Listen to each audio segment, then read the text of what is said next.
오늘 은혜 받으실 말씀은 요한복음 21장 1절에서 6절까지 말씀입니다. 요한복음 21장 1절에서 6절까지 말씀을 다 같이 봉독하겠습니다. 그 후에 예수께서 디베리아 호수에서 또 제자들에게 자기를 나타내셨으니 나타내신 일은 이러하니라. 시몬 베드로와 디두모라 하는 도마와 갈릴리 가나 사람 나다나엘과 세베대의 아들들과 또 다른 제자 둘이 함께 있더니 시몬 베드로가 나는 물고기 잡으러 가노라 하니 그들이 우들도 함께 가겠다 하고 나가서 배에 올랐으나 그날 밤에 아무것도 잡지 못하였더니 날이 새어갈 때에 예수께서 바닷가에 서셨으나 제자들이 예수이신 줄 알지 못하는지라. 예수께서 이르시되 얘들아 너희에게 고기가 있느냐? 대답하되 없나이다. 이르시되 그물을 배 오른편에 던지라. 그리하면 잡으리라 하시니 이에 던졌더니 물고기가 많아 그물을 들 수 없더라. 아멘. 인사 나눕니다. 오늘은 참으로 좋은 날입니다. 사랑의 예수님이 우리와 함께 계십니다. 예수님 안에서 좋은 일이 있습니다.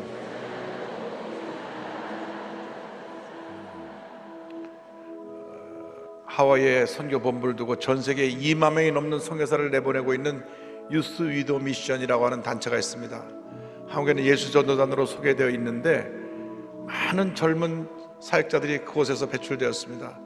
1970년대 예수 전도단 찬양 예배가 매주 화요일날 명동 YWCA에서 있었습니다. 한 1000여 명의 대학생들이 모여서 찬양을 불렀는데 찬양 리더가 그때 김진호라는 분하고 현요한, 김성수 세 분이 있습니다. 두 분이 목사가 됐어요. 한 분은 장로신학대학 교수가 됐고요. 수고하고 무거운 짐자라 지은 김진호 이분은 목사가 돼서 선교사가 돼서 뉴욕에서 사역하고 있습니다. 기도를 많이 하고 지은 찬송이기 때문에 오늘 이 찬송을 부르면서 주님의 음성을 듣는 귀한 은혜의 시간이 되길 바랍니다. 수고하고 무거운 짐진 자들아 다 내게로 오라 다 내게로 오라 내가 너희를 쉬게 하리라 내가 너희를 쉬게 하리라 수고하고 무거운 짐진 자들아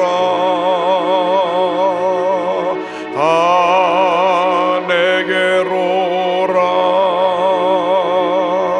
다 내게로 오라 내가 너희를 쉬게 하리라 내가 너희를 쉬게 하리라. 주님 우리 마음에 평안함을 주셔서 모든 어려움을 이겨낼 수 있게 해주시고 우리 대한민국에 평안함을 주셔서 이번에 모든 혼란이 사라지고 하나님께서 기뻐하시는 지도자를 세울 수 있게 하여 주옵소서. 하나님을 두려워하고 국가 안보를 튼튼하게 하고 경제를 회복시키고 겸손히 국민들을 섬길 수 있는 지도자를 세워 주옵소서. 우리 다 같이 기도합니다. 주여 주여 주여 사랑과 은혜와 자비가 무엇인 하나님 아버지 간절히 기도합니다. 눌리고 피곤하고 지친 심령들이 샘을 얻게 하여 주옵소서. 회복의 영을 부어 주옵소서. 회복의 영을 부어 주옵소서. 수고하고 무거운 짐진 자들아 다 내게로 오라는 주님의 음성을 듣게 하여 주옵소서. 마음의 평안함을 주시고 마음의 자유함을 주시고 마음의 주님이여 놀라운 은혜로 새로운 힘과 용기를 얻고 나갈 수 있도록 주님 이 시간 역사하여 주옵소서. 염려, 근심, 걱정, 고통, 괴로움, 슬픔은 물러고 떠나갈지어다. 그 암의 권세는 물러가 주의 평안함이 임할지어다. 오 주님 간절히 기도합니다. 영성을 통해 함께 예배드리는 모든 예배 초소에 은혜 내려 주옵소서. 유아실과 보수성전 위성을 통해서 함께 예배드리는 제작교회, 지교회, 지성전, 직할성전, 기도처, 지방교회, 특별히 개척교회, 해외 선교지교회, 일본, 베트남, 홍콩, 아시아 전 지역과 주님의 유럽, 미국, 아프리카 지역까지 인터넷으로 TV로 예배드리는 성도들까지 주님의 은혜 내려 주옵소서. 주님의 평안함이 임할지어다. 주님의 평안함이 임할지어다. 우리 대한민국이 앞으로 주님께서 기뻐하시는 지도자를 세울 수 있게 하여 주옵소서. 하나님을 두려워하고 정의와 공의를 실천하며 국가 안보를 튼튼하게 하고 경제를 회복시키며 모든 국민을 하나로 묶어서 대통합을 이루고 주님이여 겸손히 국민을 섬길 수 있는 그러한 지도자를 주님 세워 주옵소서. 다시는 권력 남용에 주님이여 부끄러운 모습을 보이지 않게 해주시고 대통령이 주님이여 이렇게 탄핵되고 감옥에 가는 일들이 없도록 주님께서 새로운 지도자를 잘 세워주셔서 우리 대한민국의 민주주의가 만세만세하게 솟도록 은혜 내려 주옵소서. 주님 도와주시고 함께 하시고 은혜 내려 주옵소서. 오 주의 도우심을 간구합니다. 간구합니다. 간구합니다. 불쌍히 하시고 함께 주관하여 주옵소서. 할렐루야 할렐루야. 주의 놀라운 함께 하시고 은혜 내려 주옵소서. 오 주의 놀라운 역사를 믿습니다. 믿습니다. 믿습니다. 믿습니다. 할렐루야 할렐루야 할렐루야. 수고하고 무거운 짐진 자들아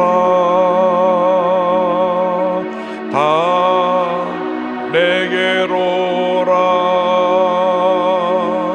다 내게로 오라. 내가 너희를 쉬게 하리라. 내가 너희를 쉬게 하리라.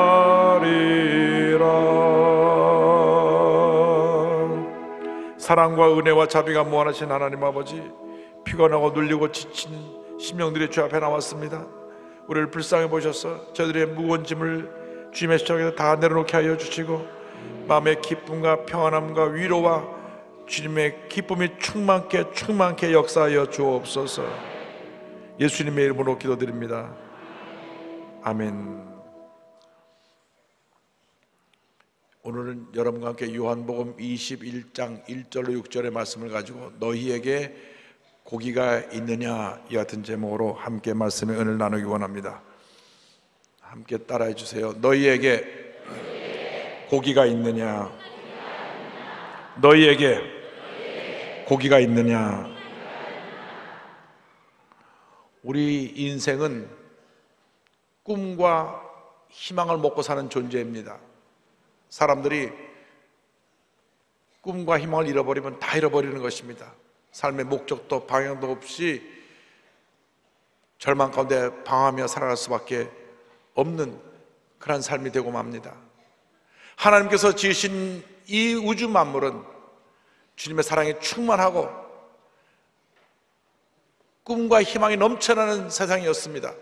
그런데 아담과 하와가 죄짓고 타락함으로 말미암아 꿈과 희망은 산산조각이 나고 죄와 절망, 가난, 저주, 질병이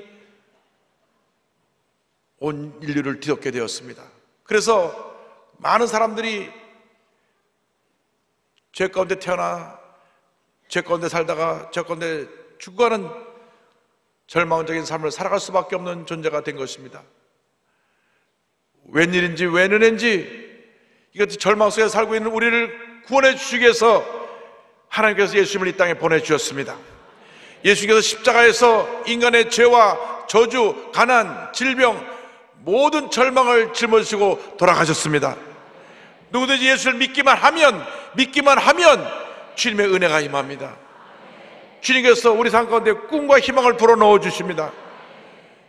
죄와 저주와 질병을 이기고 꿈과 희망을 갖고 살아갈 수 있는 은혜를 값없이 부어 주시는 것입니다. 오늘은 예수님의 제자 가운데 베드로라고 하는 제자가 예수님을 떠나 절망에 처했을 때 그를 찾아오셔서 그를 회복시켜 주신 귀한 말씀을 통하여 우리 함께 은혜 나누기 원합니다. 먼저 실패한 인생에 대해서 말씀드립니다. 베드로는 예수님께 부름을 받고 예수님의 공생의 사역 동안 열심히 주님을 섬겼던 제자입니다. 제자 가운데 특별히 예수님의 사랑을 받는 대표되는 수제자였습니다. 그래서 예수님께서 변화산상에 기도하러 올라가실 때 12명 중에 베드로, 요한, 야고보 셋을 데리고 올라가셨고, 마지막 겟세마네 동산에 기도하러 올라가실 때에도 베드로, 요한, 야고보를 가장 가까운 곳까지 데리고 가셔서 함께 기도하셨던 것입니다. 특별히 베드로는 사역 초기에 그 장모가 늘 열병으로 몸이 아팠는데 예수님께서 장모를 고치셔서 주님의 은혜를 크게 체험했던 주님의 일꾼입니다. 그런데 이 수제자 베드로가 예수님이 붙잡혔을 때 자기 목숨이 위험해지니까 3번이나, 한 번도 아니고 2번도 아니고 그것도 3번이나 예수님을 모른다고 부인했습니다. 3번째 가서는 예수님을 저주하고 맹세하며 예수님을 모른다고 부인했던 것입니다. 마태복음 26장 73절 74절입니다. 조금 후에 곁에 섰던 사람들이 나와 베드로에게 이르되 너도 진실로 그 도당이라 내 말소리가 너를 표명한다 하거늘 그가 저주하며 맹세하여 이르되 나는 그 사람을 알지 못하노라 하니 곧 닭이 울더라. 베드로는 예수님 앞에서 주는 그리스도시요 살아계신 하나님의 아들입니다 고백했던 그러한 제자입니다. 그리고 예수님이 고난당할 것을 말씀하실 때 다른 제자들은 다 주님을 버리고 떠나도 절대로 저는 주님을 떠나지 않겠다고 그렇게 맹세했던 사람입니다. 그런데 정작 자기가 목숨이 위험하게 되니까 그렇게 자기를 사랑하고 그렇게 자기의 은혜를 주셨던 예수님을 나 그 사람 몰라요. 예수님이 그 사람으로 모르는 사람으로 변해버렸고 모른다고 할 뿐 아니라 저주하고 맹세하면서까지 예수님을 부인한 것입니다. 어떻게 보면 우리 모두 베드로 같은 사람들입니다. 큰 은혜와 사랑을 받았음에도 불구하고 때때로 자기 자신이 조금 불이익을 당하면 거짓말하고 받은 은혜를 저버리고 주님을 슬프시게 하는 삶을 살아가는 우리들의 모습입니다. 또 누가 나에게 큰 도움을 줄 때는 그 사람에게 그냥 간을 빼어드듯이 온갖 입에 발린 칭찬을 하다가도 나하고 관계 속에서 내게 조금 불이익을 주고 손해를 주면 갑자기 돌아서서 원수가 되고 마음의 미움과 분노로 가득 찬 경우를 종종 발견하게 됩니다. 이 세상에 믿을 사람 하나도 없습니다. 배신은 가장 가까운 데서 일어나는 것입니다. 믿었던 사람들이 배신하고 돌아서는 것입니다. 큰 회사의 문제는 누가 일으키느냐? 회사 내부에 있는 사람이 내부 정보를 빼가지고 고발해갖고 일어나는 경우가 참 많이 있습니다. 그런데 베드로만 예수님을 배반하고 떠난 것이 아닙니다. 성경을 보면 재정을 맡았던 가룟 유다는 예수님을 종교 지도자들한테 가서 은 30에 팔았고요. 그리고 다른 제자들도 다 예수님 붙잡힐 때 뿔뿔이 흩어져 도망가 버리고 말았습니다. 마가복음 14장 50절입니다. 제자들이 다 예수를 버리고 도망하니라. 예수님은 이 같은 인간의 연약함을 알고 있었기 때문에 제자들에게 깨어있어 기도하라고 말씀하신 것입니다. 그들이 도망하기 직전에 하신 말씀이 있습니다. 14장 38절에 시험에 들지 않게 깨어있어 기도하라. 마음에는 원이로되 육신이 약하도다 하시고, 우리들이 기도하고 성령 충만하지 않으면 예수님의 제자들과 똑같은 삶을 살게 되는 것입니다. 내가 예수 믿는 것 때문에 불이익을 당할까 봐 직장에 가서 예수 믿는다는 사실을 알리지 않습니다. 자기 직장 상사가 예수 믿는 사람 싫어하는 걸 알고 나서부터는 예수 믿는다는 걸 입 밖에 꺼내지도 않습니다. 거래처 사장하고 여러 가지 거래를 하다가 예수 믿는 것 때문에 불이익을 볼까 봐 예수 믿는다는 얘기를 안 하기도 하고, 또 친구들에게 따돌림을 받을까 봐 전혀 안 믿는 척하기도 하고, 또 믿지 않은 가족들에게 핍박을 받을까 봐 교회 나가는 것을 숨기고 조용히 교회를 다니는 사람도 있습니다. 여러분, 절대로 예수 믿는 것이 부끄러워서는 안 됩니다. 자랑이 되어야 합니다. 예수님, 나의 구세주 예수님을 만방에 자랑하며 살아가는 여러분 되시기를 바랍니다. 예수 믿는 사람답게 살아가시기를 바랍니다. 절대로 나에게 불이익이 다가온다고 죄와 타협하면서 살지 않게 되기를 바랍니다. 우리 교회 찬양대원 가운데 성악을 전공한 분이 국립합창단에 있다가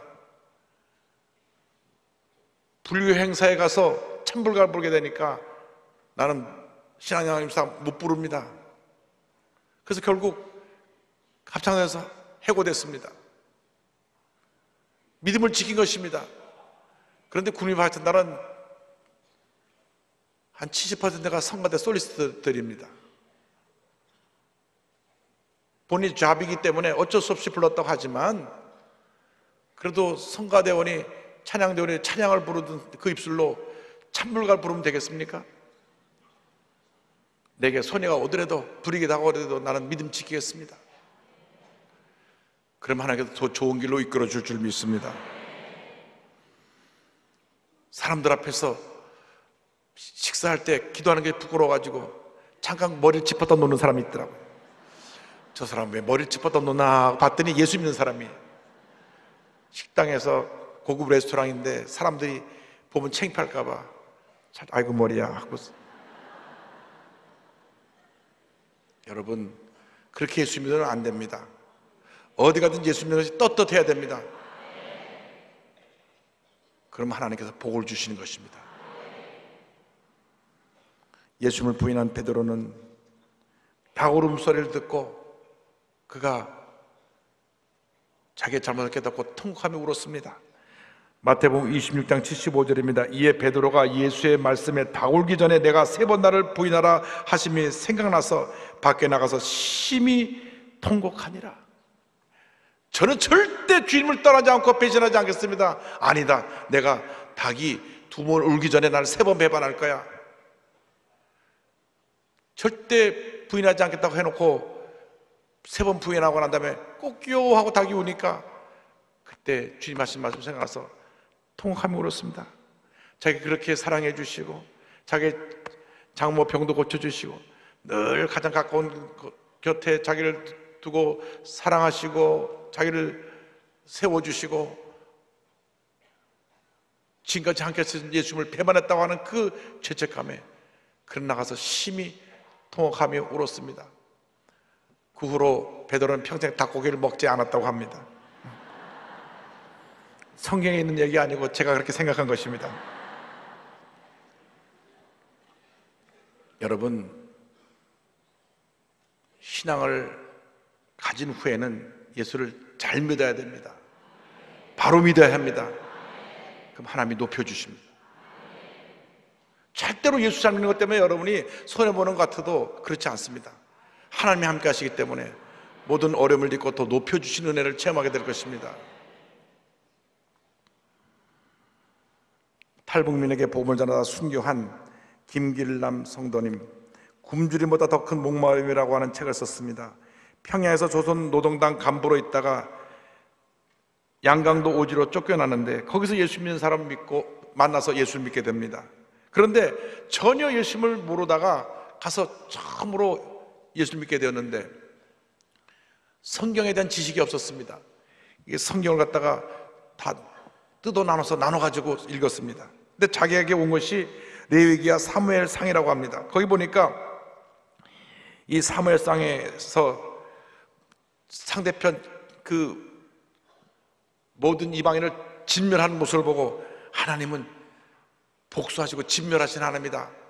잘못 알고 노동당 타도를 외치며 당 간부들을 대상으로 해서 도둑질과 강도질을 하게 됐습니다. 그러다 결국 그는 중국으로 도망가게 되고 말할 수 없는 어려움을 겪게 되니까 하나님을 원망했습니다. 하나님, 내가 하나님 뜻대로 다 이 원수들을 박멸하려고 했는데 왜 나에게 어려움이 다가옵니까? 숨어 지낼 때 누가 성경을 갖다 줍니다. 성경을 제대로 읽어봐. 당신 하나님을 잘 모르고 있는 거야. 내가 왜 성경을 보냐고 집어 던졌다가 다시 성경을 펼쳐보는데 성령의 은혜가 임했습니다.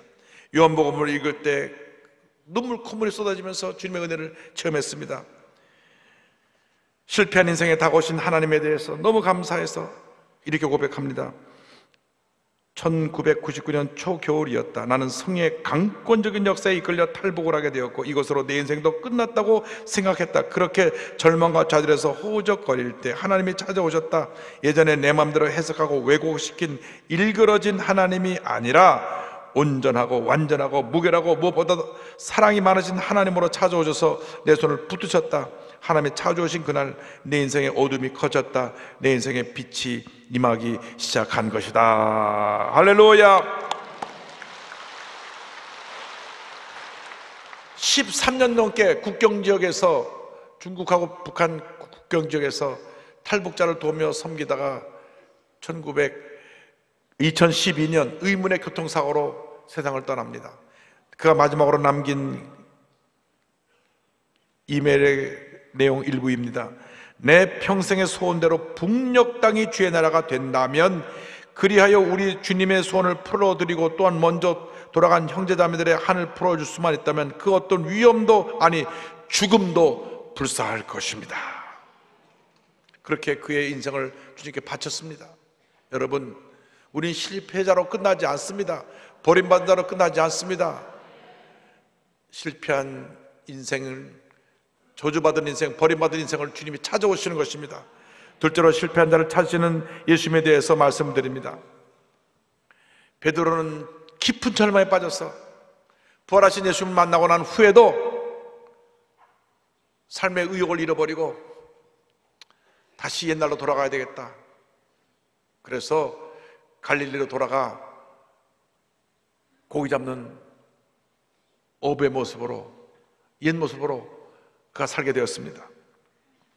요한복음 21장 3절입니다. 시몬 베드로가 나는 물고기 잡으러 가노라 하니 그들이 우리도 함께 가겠다 하고 나가서 배에 올랐으나 그날 밤에 아무것도 잡지 못하였더니.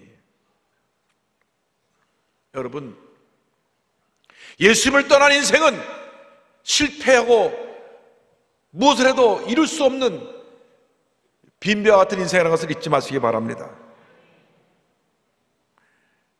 주님의 부르심에 감격해서 모든 걸 버리고 예수님을 따랐던 그가 예수님을 배신한 후 다시 옛 모습으로 돌아왔지만 그에게 그 어떠한 것도 그의 노력을 통해서 얻을 수가 없었고 돌아온 것은 빈배뿐이었습니다. 요한복음 15장 5절을 말씀합니다. 나를 떠나서는 너희가 아무것도 할 수 없습니다. 여러분, 예수님만이 우리의 전부가 되십니다. 예수님을 따라서는 우리가 아무것도 할 수 없습니다. 이 세상 모든 걸 다 잃어버려도 예수님을 붙잡으면 우리는 다 가진 것이고 이 세상 것을 아무리 많이 갖고 있다 할지라도 예수님을 잃어버리면 다 잃어버린 것입니다. 여러분, 여러분의 모든 것 되시는 주님을 꼭 붙드시기 바랍니다. 주님을 떠난 인생은 결국 빈배 인생이 됩니다. 나를 떠나서는 너희가 아무것도 할 수 없습니다. 이 말씀을 우리가 기억해야 됩니다.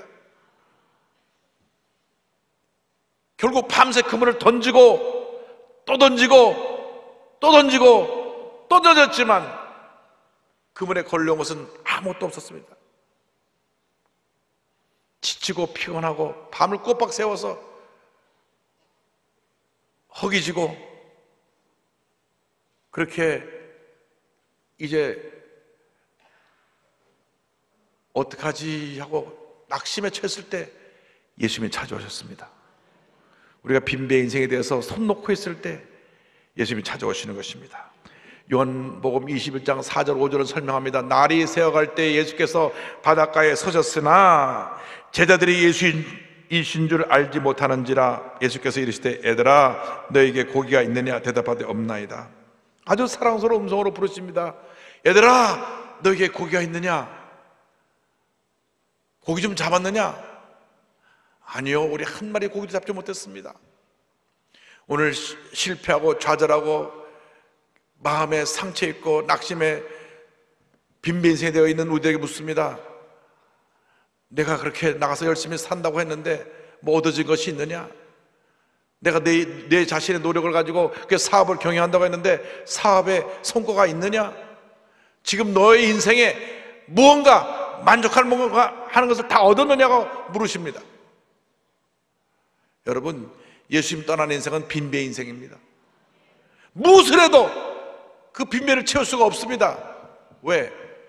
우리 인간의 노력은 늘 불완전하고 결국 물거품처럼 사라져버리는 것이기 때문에 주님이 우리를 도와주셔야만 합니다. 그때 주님께서 말씀하십니다. 요한복음 21장 6절입니다. 이르시되 그물을 배 오른편에 던지라 그리하면 잡으리라 하시니 이에 던졌더니 물고기가 많아 그물을 들 수 없더라. 공허하고 허무하고 피곤하고 진짜 빈배된 인생에게 주님이 오셔서 말씀하십니다. 오른쪽에 그물을 던져라. 믿음으로 그물을 내려라. 그날 밤에 사실은 오른쪽, 왼쪽, 뒤쪽, 앞쪽 다 던져봤지만 한 마리 고기도 못 잡았는데 말씀을 순종하여 그물을 던졌더니 얼마나 고기가 많이 잡히는지 너무 많아서 들어올릴 수가 힘들 정도가 되었습니다.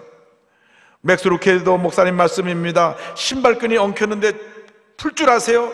예수님은 그런 부탁을 아주 좋아하신다. 삶은 엉킨다. 사람들은 일을 망친다. 위를 올려다보며 도와주세요 라고 말하고 싶은 충동이 떠나지 않는다.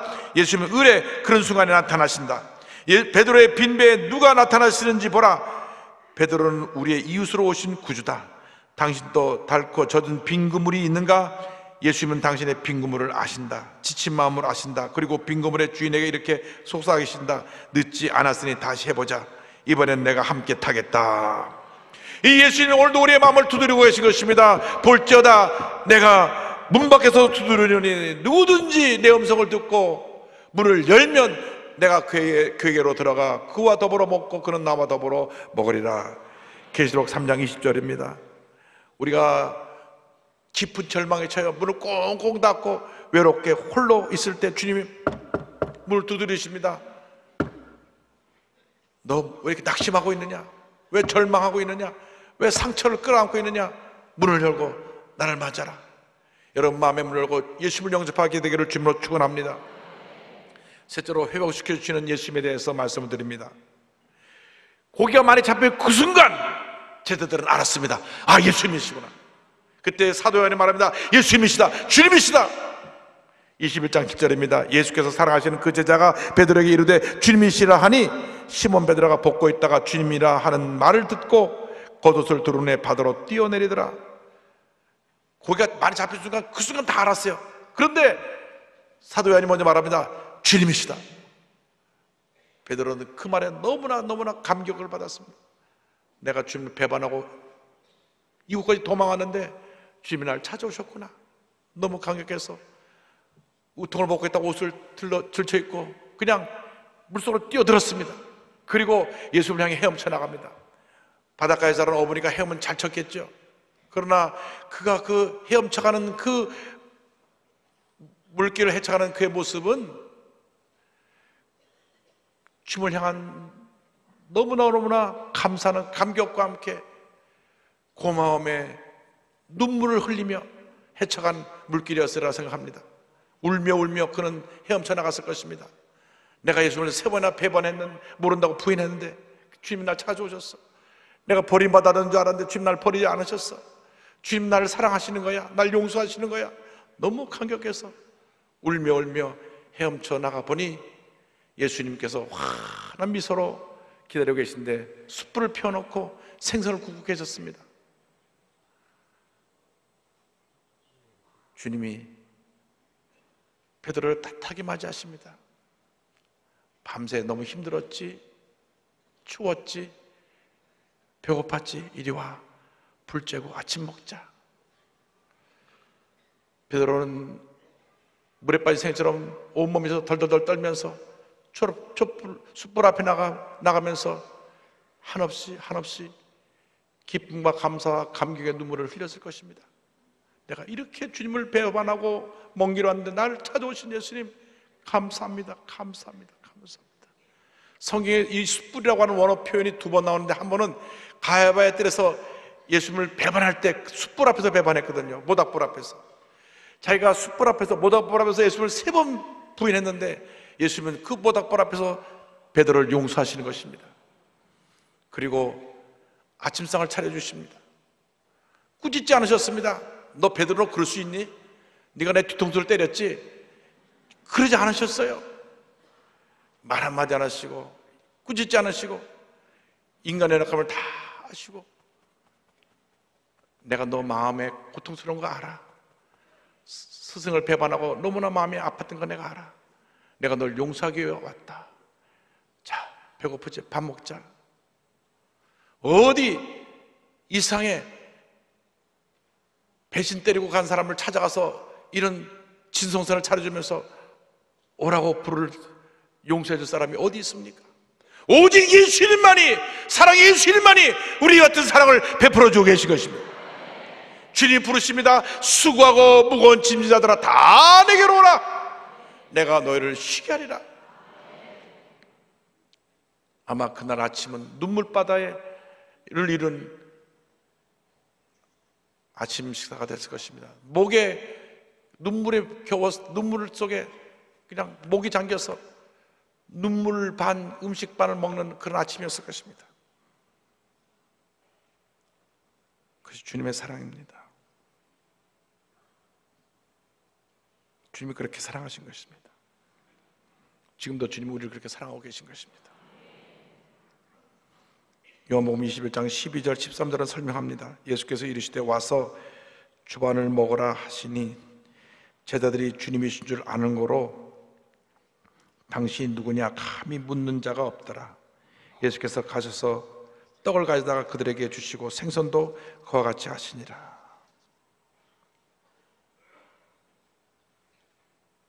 이렇게 우리가 사랑을 받았습니다.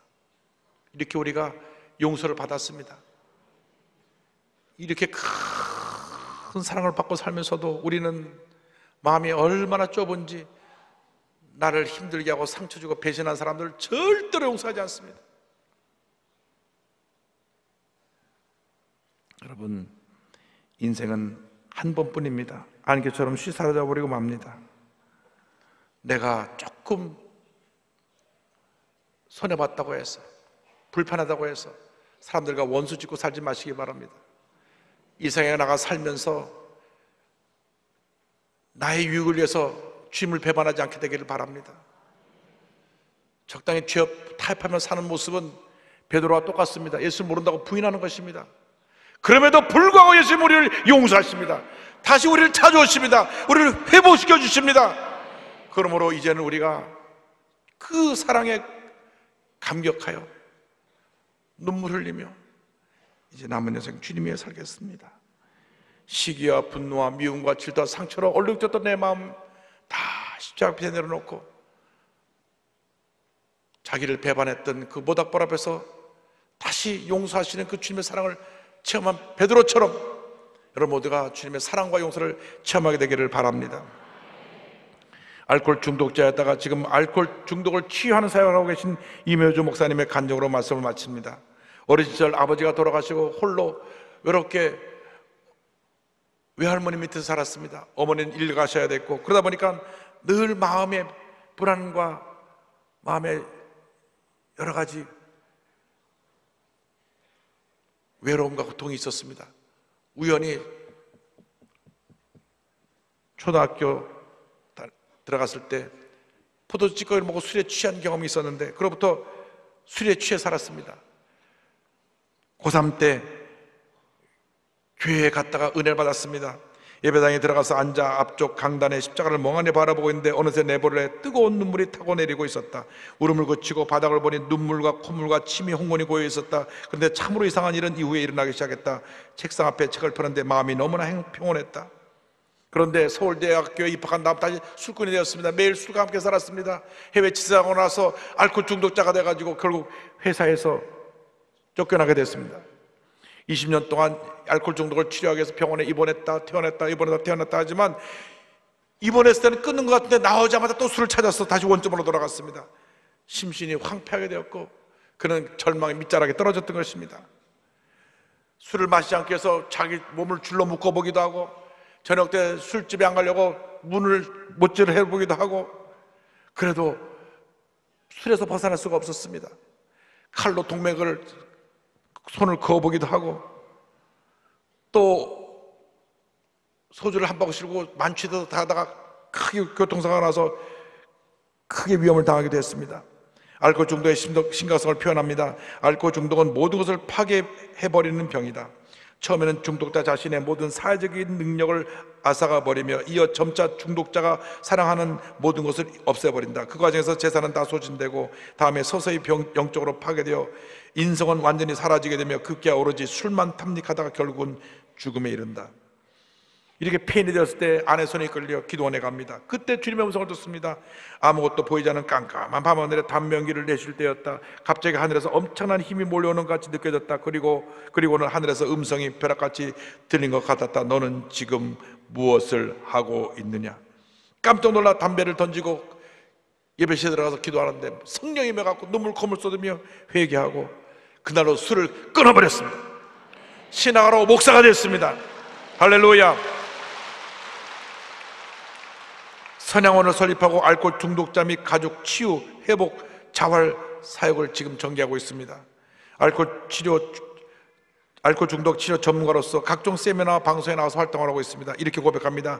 가만히 생각해보면 나는 참으로 행복한 사람이다. 그렇게 방탕한 삶을 살아온 나를 하나님은 항상 인내해 주셨고 회복되기를 기다려 주셨다. 교회를 등진 지 수십 년 만에 돌아온 탕자를 하나님은 당신의 포근한 품으로 꼭 안아주시고 위로해 주셨다. 이제야 비로소 사랑을 알고 내가 얼마나 사랑을 받았고 또 하나님과 사람들과 세상은 나를 얼마나 기다려 주었는가를 깨닫게 되었다. 그래서 이제는 사랑을 주고 내가 기다려줄 시간이다. 그것이 내게 잃었던 그 사랑을 회복하는 것임을 깨닫는다. 할렐루야, 할렐루야.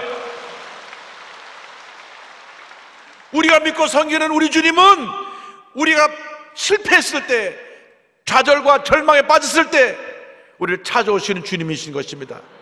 우리 인생의 끝은 하나님의 놀라운 역사의 시작인 것입니다. 여러분을 찾아오신 주님을 만나시기 바랍니다. 다시 회복되어지기 바랍니다.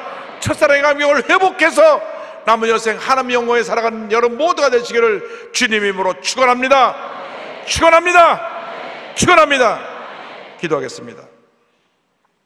사랑과 은혜와 자비가 무한하신 하나님 아버지, 우리는 예수님을 사랑한다고 말하지만 실질적으로는 너무나 그 삶 가운데 주님을 배반하고 멀리 떠난 삶을 살았는지 주님 이 시간 회개하고 주님 앞에 새롭게 우리 마음을 다짐합니다. 주님, 이제부터는 우리 주님 위에 살겠습니다.